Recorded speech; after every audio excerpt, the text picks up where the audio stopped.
potage, courge, pommes et érable.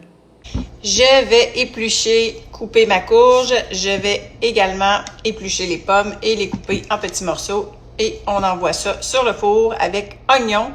Et on va mettre aussi un peu de bouillon.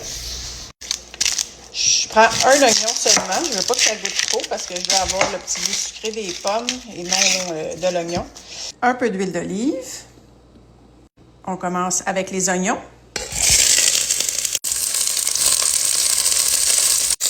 On ajoute les courges.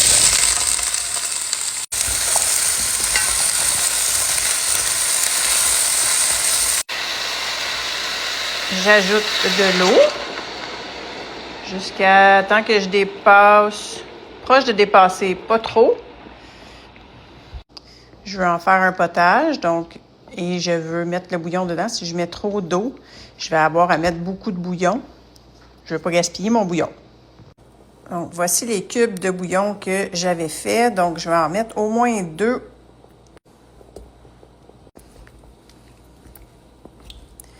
Je vais venir ajouter les pommes quand ça va bouillir.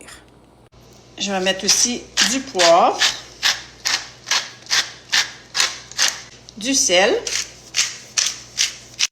Le bouillon, pour ceux qui sont intéressés, je l'ai publié, cette vidéo-là, le 26 octobre. Donc, vous avez juste à aller sur la page, cliquer sur le logo. Dans le fond, vous allez vous rendre sur la page et aller aux publications du 26 octobre. Vous allez retrouver le bouillon. Donc là, ça bouille. Ça commence à bouillir. Je vais y ajouter les pommes. Je vais couvrir et laisser bouillir un bon 30 minutes.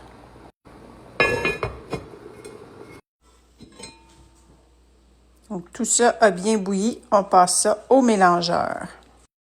Maintenant, je vais venir porter un peu de sirop d'érable. Je ne calcule pas, j'y vais selon mes goûts.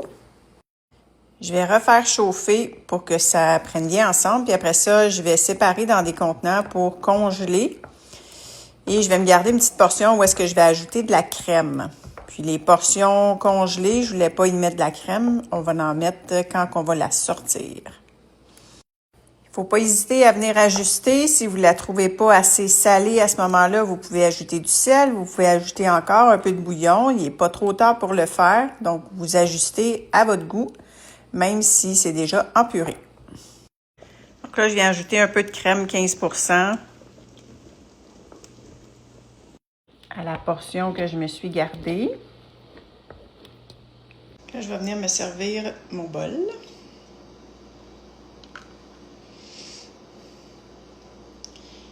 Très, très crémeuse, très soyeuse. On aurait pu ajouter de l'ail dedans, j'aurais pu ajouter des carottes dedans. J'ai choisi de le faire comme ça, mais il ne faut pas avoir peur de changer la recette.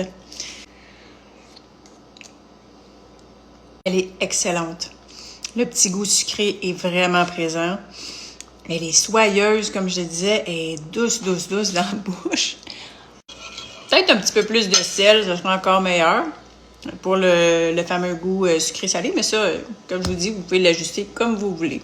Là, elle est plus sucrée que salée dans mon cas aujourd'hui. Et elle est très, très bonne.